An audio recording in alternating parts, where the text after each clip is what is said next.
It was a cold night near Earth's last spaceport. The wind howled through the metal alleys and rain tapped softly on rooftops. Jack sat alone on a broken bench, wearing his old jacket and holding a warm box of fries. He had just finished his shift as a mechanic greasy, tired and alone. He always sat in that same spot. Near the trash bin behind his shop, it wasn't fancy, but it was quiet, away from the noise of traders and smugglers. As Jack dipped a fry in ketchup and brought it to his mouth, he heard a soft sound, not the wind, not water, but a rustle, like something moving behind the trash bin. He froze, head tilting slightly. His body tense, he waited, eyes watching the shadows. Then he heard it again, faint breathing, fast and shallow. Someone or something was back there, hiding. Jack slowly placed the fries beside him and stood up. He moved cautiously toward the bin, stepping around scattered junk. He expected a stray animal, maybe a small thief, but what he saw made him stop cold. Curled up behind the bin was a girl, not human, not fully. Her skin shimmered faintly like moonlight, pale silver with glowing lines running down her arms.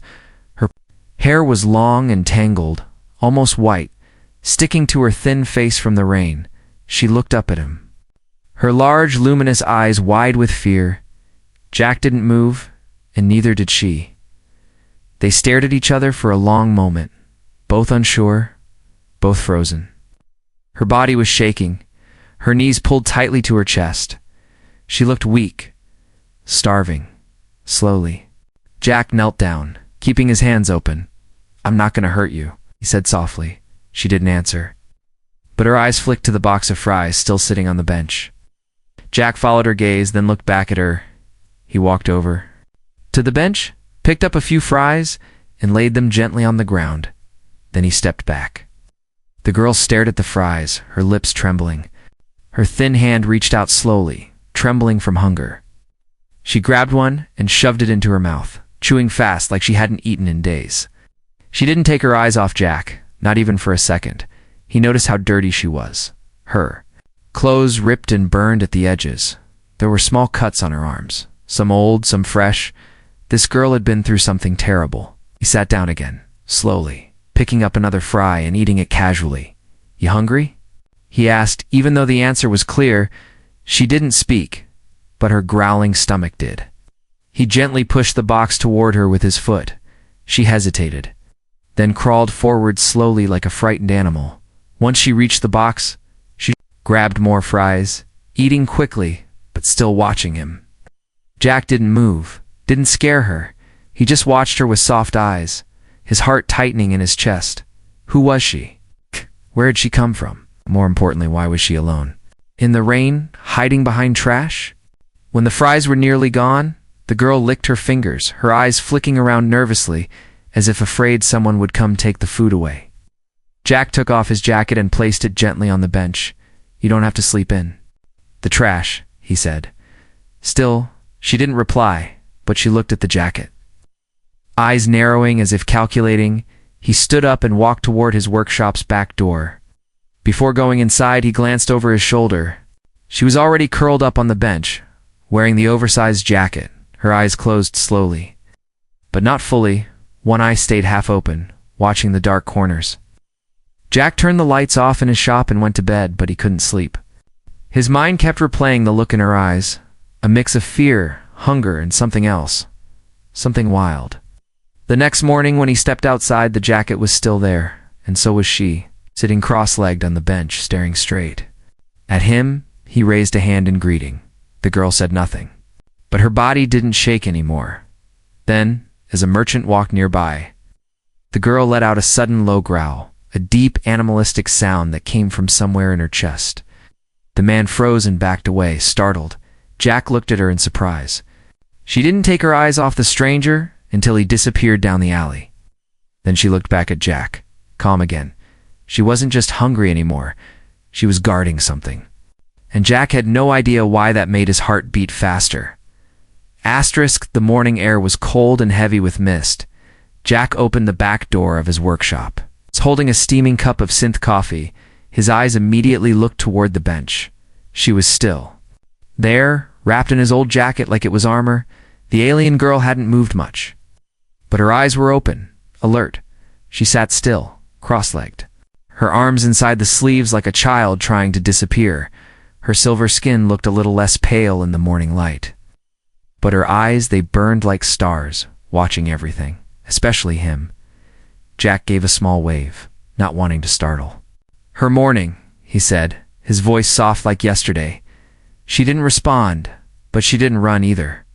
That was progress. He walked past her slowly and opened his workshop door. He left it wide open and placed a small plate of leftover bread and cheese just inside.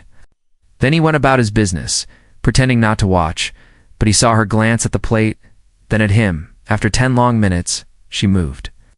Sliding off the bench and crawling to the door, she sniffed the food, then snatched it up and backed away quickly. Jack smiled to himself. She trusted him just a little. But it was a start. Later that day, Jack was tightening bolts on a rusty shuttle engine when someone called out, "Hey, Jack! That your pet?" It was Brannick, the local scrap dealer. A tall man with a thick beard and loud voice. He pointed at the girl who sat crouched near the wall. Nibbling on a crust of bread, Jack wiped his hands and looked over.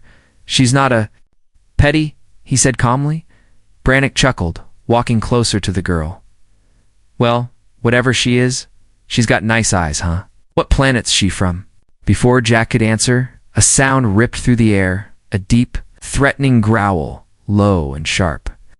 The girl had dropped her food and stood between Brannick and Jack, her head lowered, her fingers curled like claws. Brannick froze, eyes wide. "Whoa. Easy there, shiny girl," he muttered, stepping back. The growl grew louder, more savage. The girl wasn't just scared, she was ready to fight. Jack stepped forward, hands raised. "It's okay, Nova," he said gently, using the name he had started calling her in his mind. He didn't know why Nova felt right. Maybe it was her eyes. Brannick's just leaving.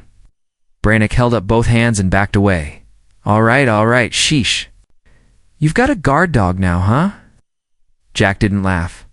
He waited until Brannick disappeared down the street, then turned to the girl. She was still tense, still growling quietly, her eyes locked on where the man had been. "Hey," Jack said. Softly, "He's gone. You can relax." She slowly turned to look at him, her chest rising and falling fast. Then, as if something inside her broke, she sank down, knees hitting the ground. She wrapped her arms around her legs and hid her face.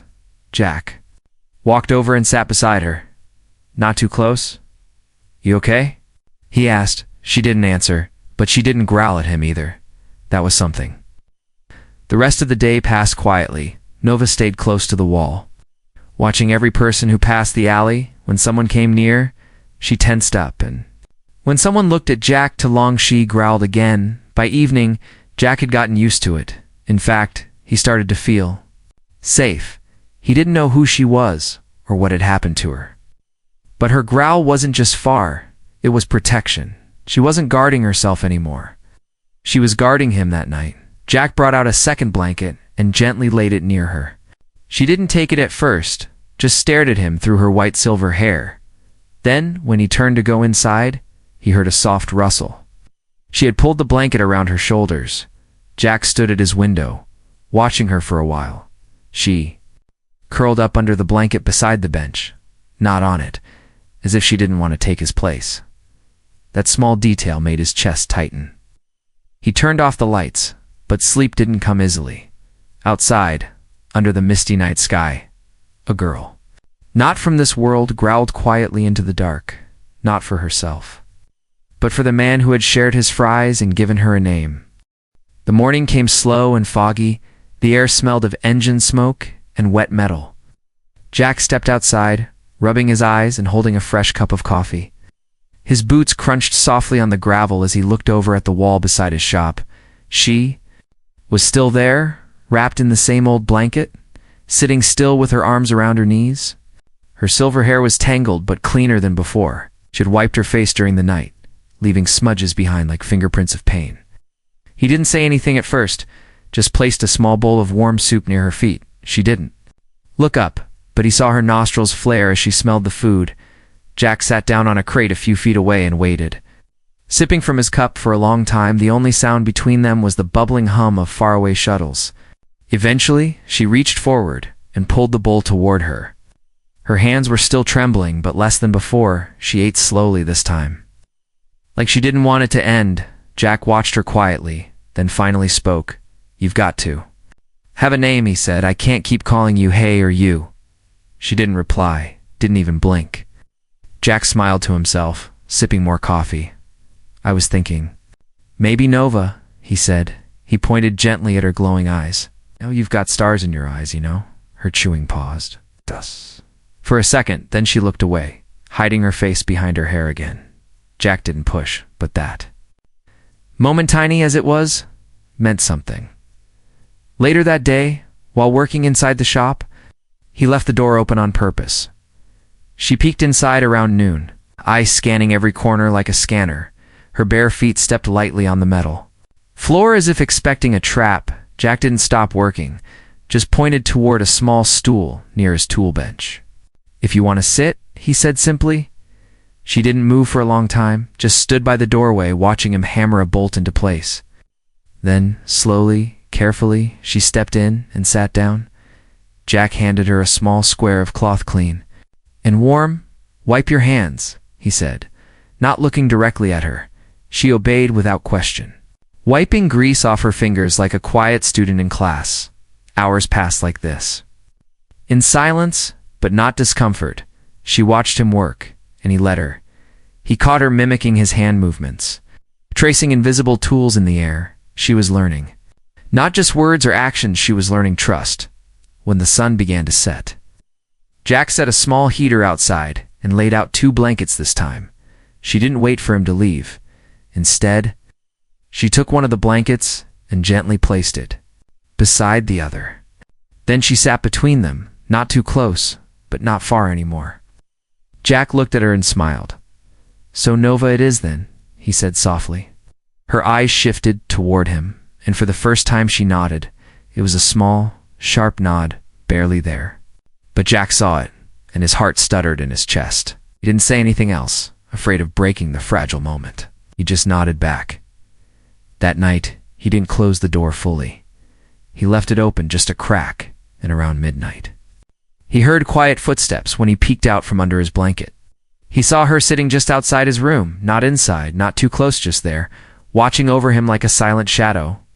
She had taken both blankets and folded them into a little nest. Wrapped inside, she looked like a glowing ember in the darkness. The next morning, Jack woke early and walked outside with 2 cups of warm tea. She was already awake. He handed her the cup carefully. And for the first time, she didn't flinch. She took it with both hands and sipped slowly, eyes closed for a second, like she was tasting peace. "You like that?" Jack asked. She nodded again, more confident this time. He chuckled softly. "You've got good taste." "Nova," she blinked. Then the corners of her lips moved just a little, almost a smile. And just like that, something changed between them. She was no longer just the strange girl behind the trash bin. She was Nova now, still quiet, still wild, but not alone anymore. Asterisk, the sky cracked open with thunder that night. Rain poured like a waterfall, soaking the ground and turning alleys into rivers. Jack stayed inside his workshop, the small heater buzzing softly. Nova sat curled on a mattress he had laid out in the corner, dry and warm, wrapped in a clean gray blanket. She had stopped growling every time someone walked by, but her eyes still watched the shadows, always alert, even when she looked calm. Her fingers twitched like she was ready to run. Jack pretended not to notice. He just let her be outside. Lightning lit up the sky in white flashes. Nova's body tensed with every strike, her eyes flinching at the noise. Jack glanced at her, then walked over and gently placed a steaming mug of tea beside her. "You're safe here," he said softly. She didn't look at him. But her shaking slowed later that night. A loud thunderclap shattered the silence. Nova jerked up from her mattress like she'd been hit. She gasped, eyes wide, sweat running down her face. Then she screamed, not loud, but sharp and raw. Jack jumped up from his cot. Alarmed, she had backed herself into the corner, claws out, breathing hard. "No, don't touch me." She cried in broken words, her voice barely human. It was the first time she had ever spoken full words, but they weren't calm, they were terrified. Jack didn't go near her. He knelt a few feet away and held out his hands. "I'm not touching you, Nova," he said gently. "It's me, Jack." Her eyes darted around the room, searching for an escape that wasn't there. Then she did something that froze Jack to the core. She reached behind her back and tore at her shirt. Her trembling fingers yanked the cloth down her shoulders, revealing the skin beneath, and there they were, the scars, rows of thick, raised marks, crisscrossed her back. Some looked like burns, others like cuts made by sharp tools. One scar looked like a brand's symbols carved into her flesh with cruel precision. Jack felt something inside him twist, his breath caught in his throat. He didn't ask what had happened. He didn't need to. He knew. Experiments, torture, chains. Nova hugged her knees, rocking slightly, her voice hollow. "Lab. Cage. Pain," she whispered. I ran far, but they still chased me." Jack's eyes burned as he looked at her broken form. She wasn't just a starving alien girl from the trash. She was a survivor. He crawled forward, just a little, not touching her, but close enough for her to feel his presence. "You're not in a lab anymore," he said, voice low and steady. "No more cages." Nova looked at him through tear-filled eyes, her lips trembling. "Why? Jew, help me," she whispered. Jack took a shaky breath. "Because someone should have helped you a long time ago." The rain outside slowed to a soft drizzle. Nova's shoulders dropped, and she wrapped the blanket tighter around her. She didn't speak again that night, but she didn't move away when Jack placed a second pillow beside her. In the morning, her eyes were puffy, but she looked calmer. She walked to the mirror in the corner and stared at her reflection. Her fingers touched her scarred back, then dropped to her side. Jack noticed something new. She didn't hide her scars that day. She didn't pull the collar up or cover her shoulders. As for the first time, she let them breathe later. While Jack was working on a broken power cell, he heard her voice soft and unsure. "Jack," she said. He turned quickly, surprised. "Yes."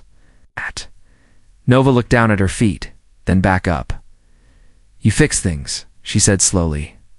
Jack smiled gently. "Yeah, I do." She pointed at her chest, near her heart. "Can you fix me?" The question hit him harder than any engine blast ever could. He didn't answer right away. He walked over and knelt in front of her. "No one fixed me when I was broken either," he said. "But someone stayed." He looked into her eyes. "I can't fix you, Nova, but I can stay." She stared at him and slowly. Her hand reached out. For the first time, she touched his arm, not in fear, but in quiet trust, and just like that, a scarred girl and a tired mechanic shared something more powerful than any cure, hope. The day started like any other. Jack worked in his shop, oil stains on his hands and music playing low from a rusty old speaker. Nova sat nearby on the stool she now claimed as her own. She was slowly learning how to fix things, watching, copying, touching tools like they were sacred, but something in the air felt different. It was dry, still too quiet for a busy port town. Even the birds didn't sing. Jack glanced out the open door, his eyes narrowing. Then he heard the sound boots. Marching in rhythm, Nova froze, her head snapping toward the alley's end. She stood up slowly, her fingers curling tight. Her glowing eyes darkened, not in fear, but something else. Recognition. 3 figures appeared at the far end of the alley, tall, armored, and walking. Like predators, they wore black uniforms with red patches on their shoulders. One of them held a scanner, its screen pulsing with a strange blue light. Jack stepped in front of Nova without thinking. "Can I help you?" He called out, forcing calm into his voice. The leader, a bald man with a metal eye, stopped a few feet away. "We're tracking an escaped subject," he said coldly. "Dangerous creature. We received signals from this area." Jack didn't move. "There's no creature here. Just me." The scanner beeped louder, and the second man pointed at Nova. "There, that's her." Nova growled low in her throat. Stepping back, Jack moved to block her again. "She's not a creature. She's a girl. She's government property," the leader barked. "Step aside." "No," Jack said firmly. The third soldier raised his weapon. "That's a mistake," he warned. Before anyone could react, Nova moved fast and humanly. Fast, she leaped past Jack with a snarl, her hand slamming into the soldier's chest. The weapon flew from his grip and crashed into the wall. The second soldier lunged, but Nova spun low, sweeping his legs out from under him. He fell hard, gasping. The leader aimed his blaster, but Nova grabbed Jack and pulled him behind the workbench. The blast hit metal, sending sparks flying. Jack coughed, his heart pounding. Nova crouched beside him, chest heaving. Her eyes glowing bright blue, her scars pulsed with energy. Lines across her back flickering like circuitry. Nova, Jack whispered. You don't have to fight, just run. She shook her head slowly. No run, she said, voice steady. No more cage. The leader came around the bench, weapon raised, but this time, Jack stood up.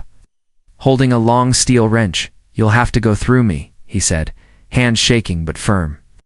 The man sneered, then die with it, he fired. But the blast never reached Jack. Nova leapt again right into the path. She raised her hand. The shot hit something invisible in front of her, a shimmer like a shield, eased around her body and absorbed the blow. The energy made her stagger, but she held her ground. Then, she screamed, not in fear, but in power. The ground shook slightly, and the leader stumbled back. Nova charged, her body glowing bright now, almost blinding in seconds. All three soldiers were down unconscious, weapons shattered, smoke filled the alley.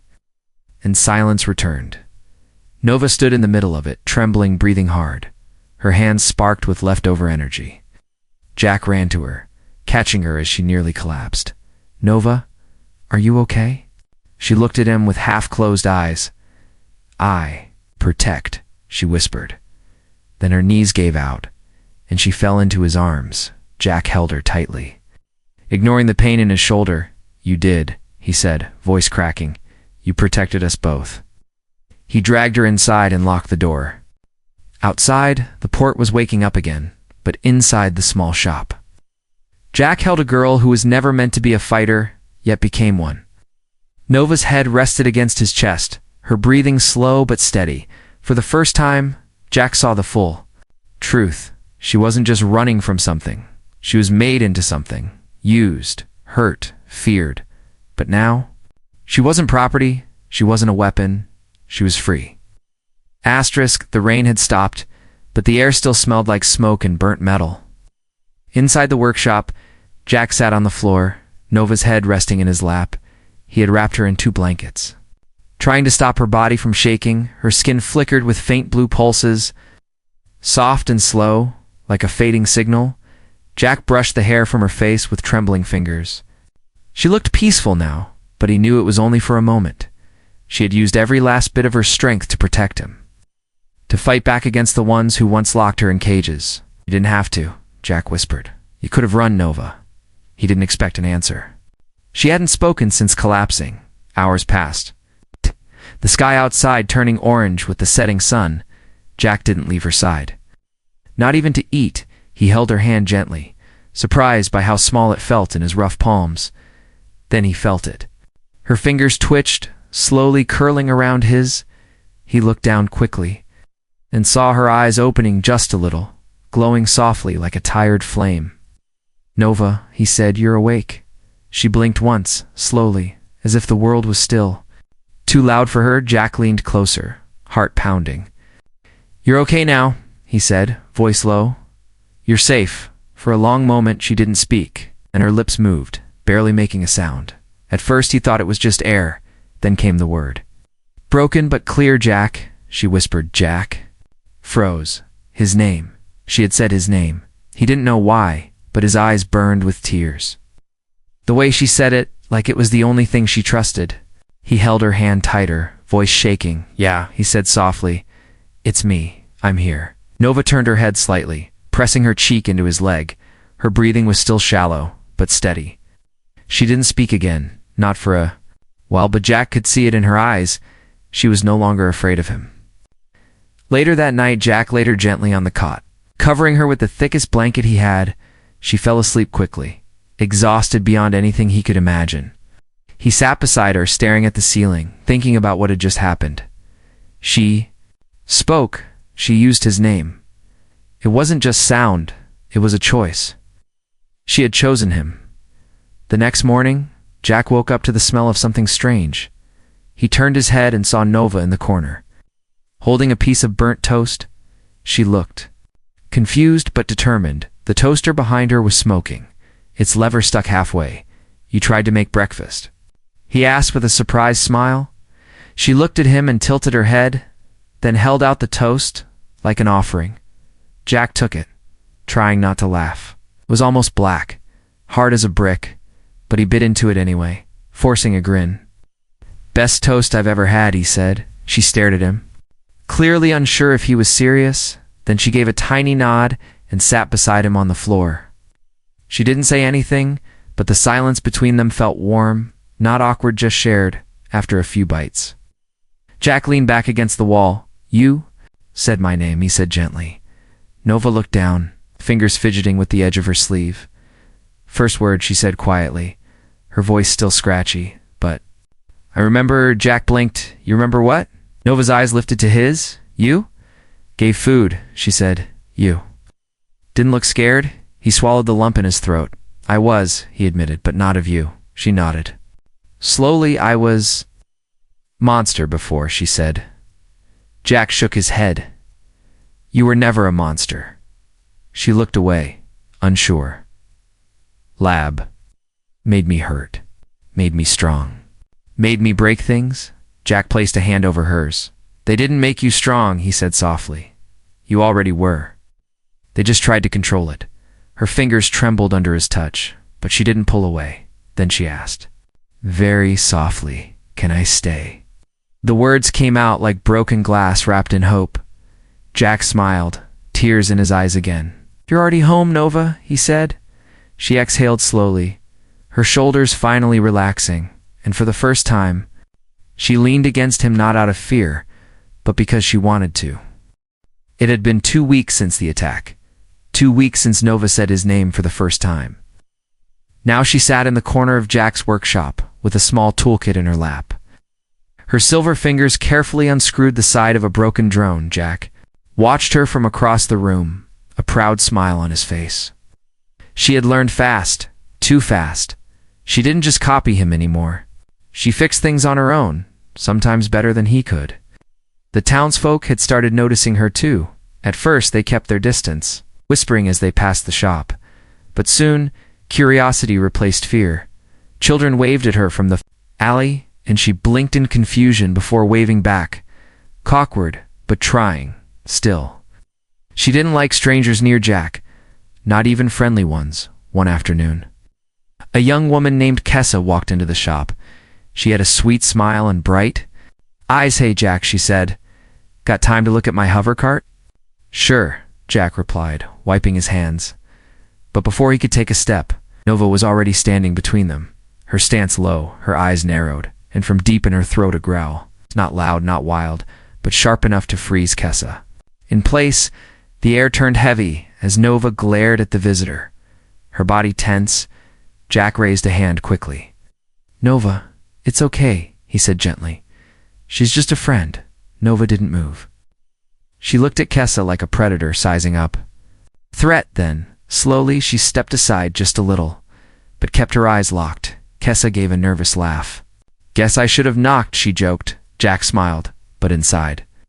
He understood something clearly now. Nova wasn't guarding herself anymore. She was guarding him. Later that evening, Jack sat beside her as they shared dinner-spice noodles. And bread. Nova didn't eat like a starved animal anymore.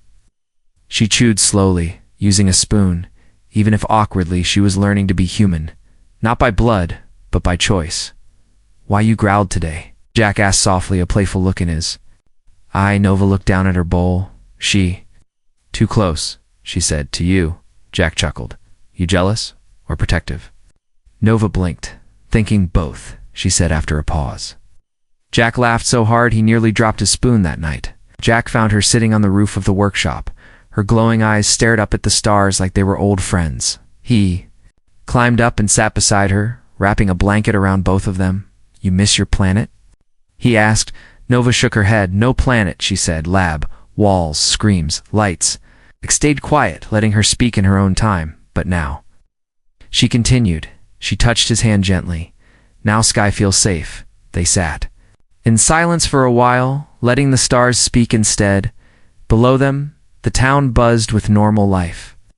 Above them, the universe stretched forever. Then Nova leaned her head against his shoulder. If danger comes, she said softly, I fight again. Jack turned to her, his heart full. You don't have to, he said. Nova nodded. I want to, she whispered the next morning. Jack woke up early and found a surprise. Nova had painted a small sign and nailed it outside the shop door. It read, Jack's Repair, protected by Nova. He stared at it, smiling wide. People laughed when they saw it. Some even asked if it was a joke, but those who looked into Nova's eyes understood it wasn't a joke. She wasn't just protecting the shop. She was protecting home, her new place, her first real family, no longer a number, no longer a test subject. Now she was a name, a warrior, a guardian, and if anyone tried to hurt the man who gave her his fries, they'd hear it first, that quiet, rumbling growl, not of hunger, but of love.